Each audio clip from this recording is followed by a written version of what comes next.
പിടിച്ചെടുത്ത 15,000 കോടി രൂപ തിരിച്ചു കൊടുക്കാനൊരുങ്ങുകയാണ് എൻഫോഴ്സ്മെന്റ് ഡയറക്ടറേറ്റ് എന്ന വാർത്തകൾ ഇപ്പോൾ പുറത്തു വരുന്നുണ്ട്. എന്താണ് ഇതിന്റെ വിശദാംശങ്ങൾ? 2025-26 സാമ്പത്തിക വർഷത്തിൽ വിവിധ തട്ടിപ്പുകൾക്കിരയായവർക്ക് 15,000 കോടി രൂപ സ്വത്തും പണവും തിരികെ നൽകാനാണ് എൻഫോഴ്സ്മെന്റ് ഡയറക്ടറേറ്റ് ഇപ്പോൾ ലക്ഷ്യമിടുന്നത്.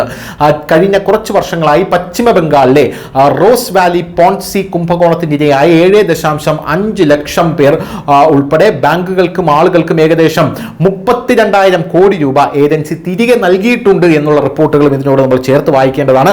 റോസ് വാലി കേസിൽ 31 ലക്ഷത്തിലധികം ഇരകൾ ക്ലെയിം ഫയൽ ചെയ്തിട്ടുണ്ട്. അവരിൽ ഭൂരിഭാഗവും തങ്ങളുടെ ചെറിയ ദൈനംദിന സമ്പാദ്യം ചിറ്റ് ഫണ്ടിലേക്ക് സംഭാവന ചെയ്ത ദരിദ്രരായിട്ടുള്ള ആൾക്കാരാണ് എന്നുള്ളതാണ്. അങ്ങനെ വെച്ച് നോക്കുമ്പോൾ നമ്മുടെ കരുവന്നൂർ കേസിലും എൻഫോഴ്സ്മെന്റ് ഡയറക്ടറേറ്റ് ധാരാളം പണം പിടിച്ചെടുത്തിട്ടുണ്ട്. കരുവന്നൂരിൽ നിക്ഷേപിച്ച, സഹകരണ ബാങ്കിൽ നിക്ഷേപിച്ച ധാരാളം പാവങ്ങൾ കേരളത്തിലുമുണ്ട് എന്നുള്ളത് നമ്മൾ എടുത്തു പറയേണ്ട മറ്റൊരു വസ്തുതയാണ്.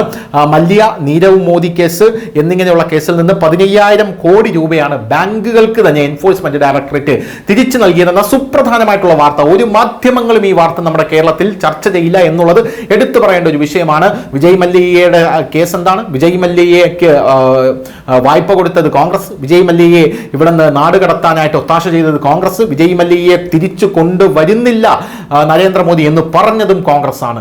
മാധ്യമങ്ങൾ അത് ഏറ്റെടുത്തു. നരേന്ദ്രമോദിയുടെ തലയിൽ വിജയ് മല്യയുടെ പാപഭാരങ്ങളെല്ലാം കെട്ടിവെച്ചു. അതിനുശേഷം നരേന്ദ്രമോദിയെ കോർപ്പറേറ്റ് ഭീമന്മാർക്ക് ഒത്താശ ചെയ്യുന്ന ഒരു പ്രധാനമന്ത്രിയാക്കി മാറ്റി. അദ്ദേഹത്തെ ആ കോർപ്പറേറ്റ് ഭീമനായിട്ടുള്ള വിജയ് മല്യയുടെ പശ്ചാത്തലത്തിൽ സിനിമ വരെയെടുത്ത് ജനങ്ങൾക്ക് മുമ്പിൽ പ്രദർശിപ്പിച്ചു. അതിനുശേഷം വിജയ് മല്യയെ കാലിൽ വാരി നിലത്തടിച്ച് നരേന്ദ്രമോദി UK നിന്ന് ഇന്ത്യയിലേക്ക് പിടിച്ചു വലിച്ച് 13,000 കോടി രൂപ കണ്ടുകെട്ടി തിരിച്ചു കൊണ്ടുവന്നപ്പോൾ കേരളത്തിലെ മാധ്യമങ്ങൾ മിണ്ടാട്ടം മുട്ടി നിൽക്കുന്ന ഒരു സാഹചര്യമാണ് ഉള്ളത്. അതുമാത്രമല്ല, ഈ പൈസ തിരിച്ച ബാങ്കിന് കൊടുത്തു എന്ന് പറയുമ്പോഴും നമ്മുടെ കേരളത്തിലെ മാധ്യമങ്ങൾക്ക് മിണ്ടാട്ടമില്ല. ഇതാണ് കേരളത്തിലെ മാധ്യമ പ്രവർത്തനം എന്നുകൂടെ ഓർമ്മിപ്പിക്കുന്നു. എന്തു തന്നെയായിരുന്നാലും 15,000 കോടിയിലധികം രൂപയാണ് മല്യ, നീരവ് മോദി കേസിൽ എൻഫോഴ്സ്മെന്റ് ഡയറക്ടറേറ്റ് അതാത് ബാങ്കുകൾക്ക് തിരിച്ചു കൊടുത്തിരിക്കുന്നത്. കുംഭകോണത്തിന്റെ സൂത്രധാരന്മാരും ഗുണഭോക്താക്കളും രാഷ്ട്രീയക്കാരും സംസ്ഥാന സർക്കാരിലെ മന്ത്രിമാരും ഉൾപ്പെടെ EDയുടെ അന്വേഷണത്തിൽ പ്രതികളായി ചേർക്കപ്പെട്ടിട്ടുണ്ട്. കോടതി മേൽനോട്ടത്തിലുള്ള കമ്മിറ്റി വഴി പ്രതികളുടെ കണ്ടുകെട്ടിയ സ്വത്തുക്കൾ വിറ്റ വരുമാനത്തിൽ നിന്ന് എൻഫോഴ്സ്മെന്റ് ഡയറക്ടറേറ്റ് തിരിച്ചു നൽകിയിട്ടുണ്ട്.